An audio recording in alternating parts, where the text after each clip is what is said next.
The Nation Multimedia Group recently held a public forum to discuss about the use of social media and the election.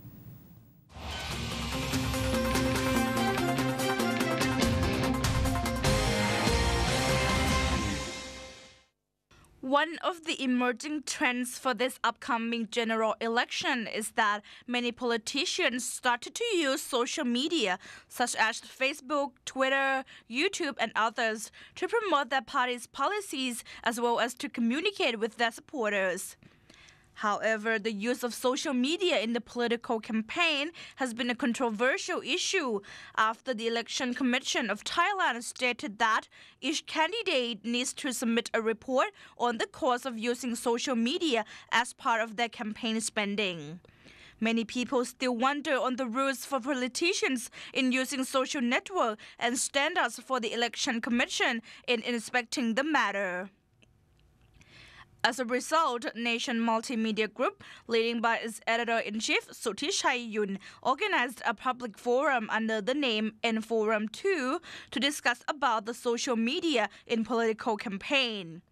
Joining the panel were Democrat Director of Bangkok Election Center, Aphirak Kosayotin, Deputy Leader of Pheu Thai Party, Kannawat Wasin Sangwon, Vice President of Thai Webmaster Association, Paramed Minsiri, and expert in IT, Thawatchai Gertpradap.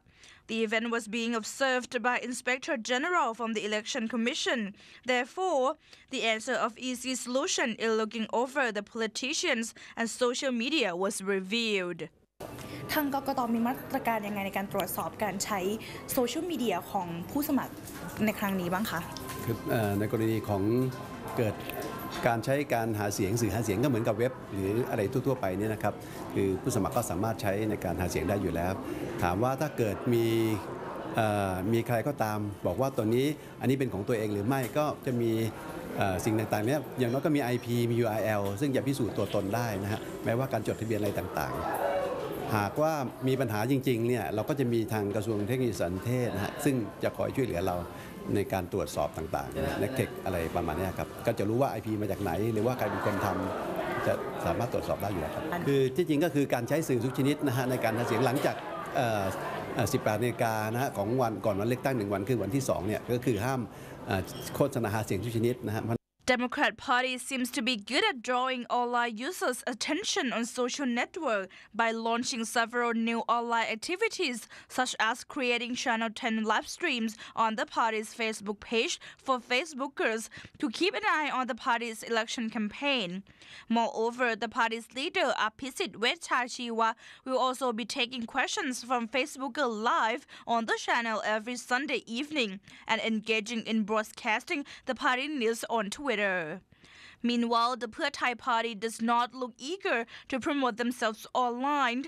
Is it because the target voters of Pheu Thai Party are mostly not on online world? We don't consider the number of followers as less competitive. But I mean, the strategy that we use is totally different from the Democrat. We emphasize on building up the corporate branding instead of building up individual celebrity marketing, branding, this kind of thing. So we gonna keep on uploading more products on that. We emphasize on the Pheu Thai Party as the institution. So the strategy is totally different. We understand the technology, and we give emphasis on this too. So I believe that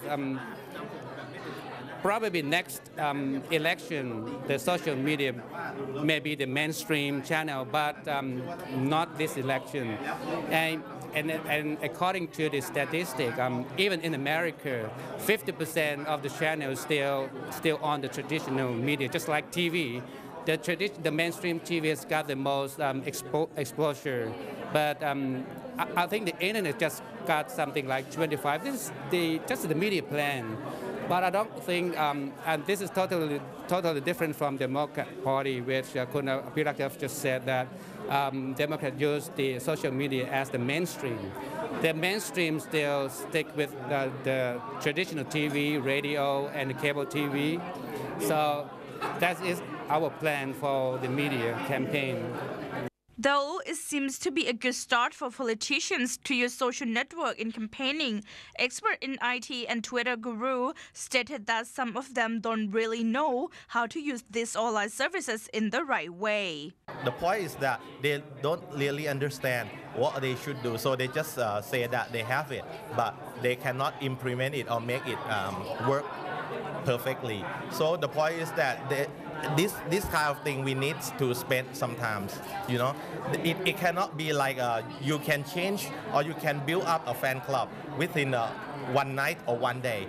But however, I think it's a good chance for them to start, and we will not see much active now, in fact, but we will see the improvement maybe in the next election or in the next year if they keep on this thing and then not just like a fashion just only this time or during this election. Furthermore, the IT expert also has some suggestions for politicians who use social network and people who have not yet followed this political campaign phenomenon.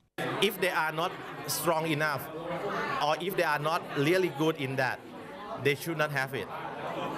Because if you enter the social network, it means that everybody will see you, and then they will know that what you do or what your stupidity, you are so clever or whatever.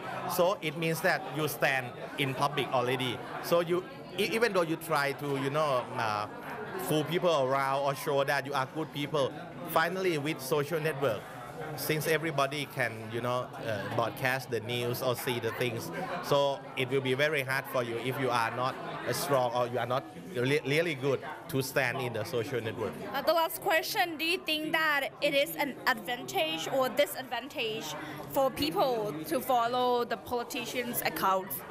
It's good, so you can know that how clever or how stupid they are, and then you can also know that whether they care their citizens or the voters or not. Some of them may say that they care the voters, whatever, right? But when you ask them, they never reply you. So how can they talk like that? So that's why I said it's good for the people or the voters to follow not only the politician they like, even the one they hate, or the opposition party or the one they don't like. They have to see, and then maybe we understand them more. Hopefully, in the next election, we will see the social media plays more important role in political campaign. Oravitang Misang, Asean Newsroom.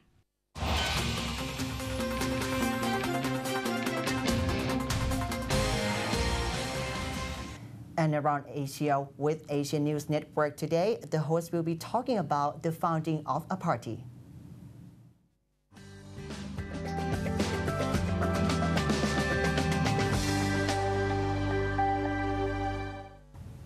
Hello and welcome to Around Asia with ANN. I'm Yasmin Lee.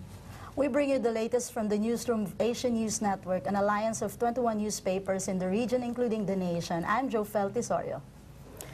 In 2009, China produced an all-star cast movie called The Founding of a Republic to celebrate the 60th anniversary of the country. This June, another movie, this time a tribute to the 90th birthday of the Chinese Communist Party, is set to be released, and it's called The Founding of a Party, which features a young Mao Zedong as a charming young man enthusiastically charting the path for China following the end of imperial rule. Let's watch the teaser from the upcoming film.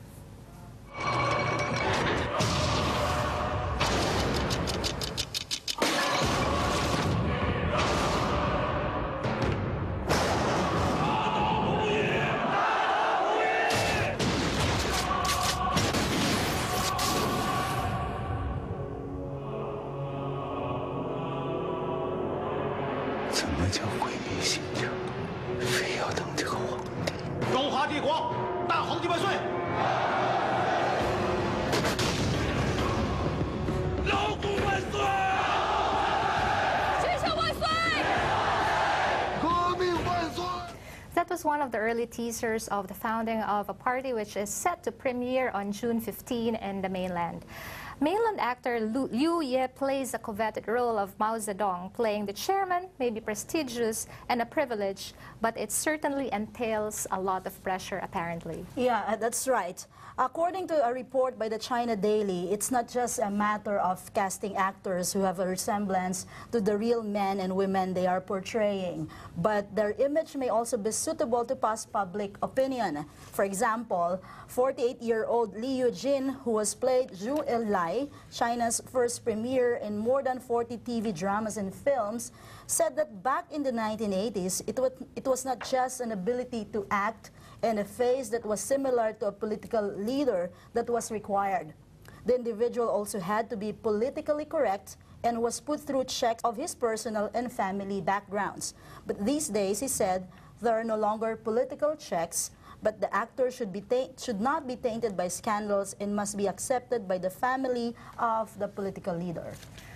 Liu Ye, who is playing Mao Zedong in the founding of a party, is aware that the job at hand is a tough one, and he has done his research, which included reading Ross Terrell's biography on Chairman Mao, as well as going through pictures and documentaries to form his own impressions about the powerful statesman. But does Liu Ye have a similarity with Mao Zedong? Well, there's actually a funny anecdote that he told China Daily, and that he knows he looks like Mao, and he used to wear his hair long, and once when he pulled his hair back after taking a shower, he almost screamed upon catching himself in the mirror. Some of his friends have even called him chairman.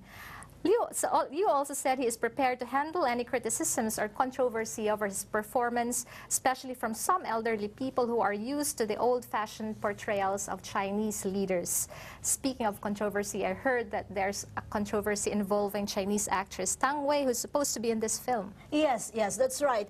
Well, Tang Wei, there are rumors that Tang Wei's scenes have been cut from the founding of a party. She plays Tao Yi, one of the early girlfriends of Mao Zedong in the movie. To recall, Tang Wei became controversial when she appeared in the 2008 Ang Lee film Last Caution, where she played a student-turned-spy. The film's depiction of sex and traitors stirred up much controversy, and China Daily noted that Tang was blacklisted by the authorities, although there has never been any official confirmation on that.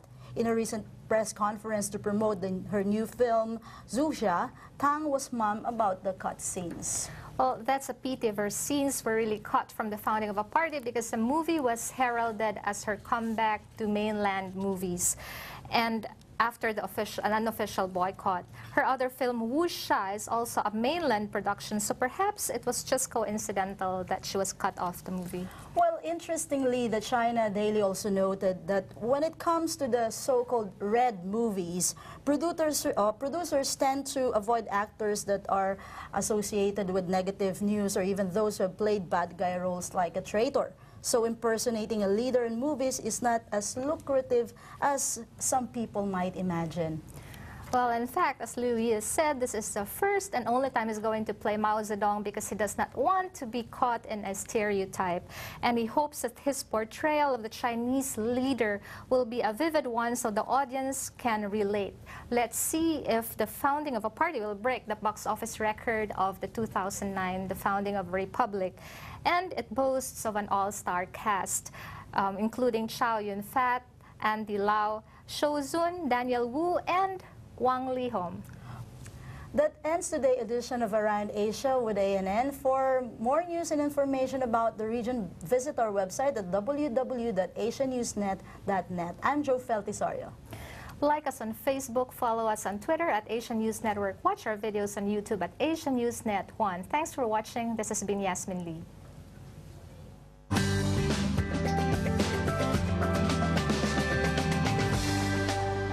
And this wraps up this edition of ASEAN Newsroom this morning. Follow us on Monday to Friday at 7 to 8 a.m. on Television 99 and ASEANTV.net. For today, we thanks for watching. And please leave your suggestions and comments via our Twitter at ASEAN_newsroom, our Facebook page, the worldwideweb.facebook.com/ASEAN Newsroom. I'm Audrey Tang Mi Sang. And I'm สถาปัตย์ แพทอง สวัสดีครับ สวัสดีค่ะ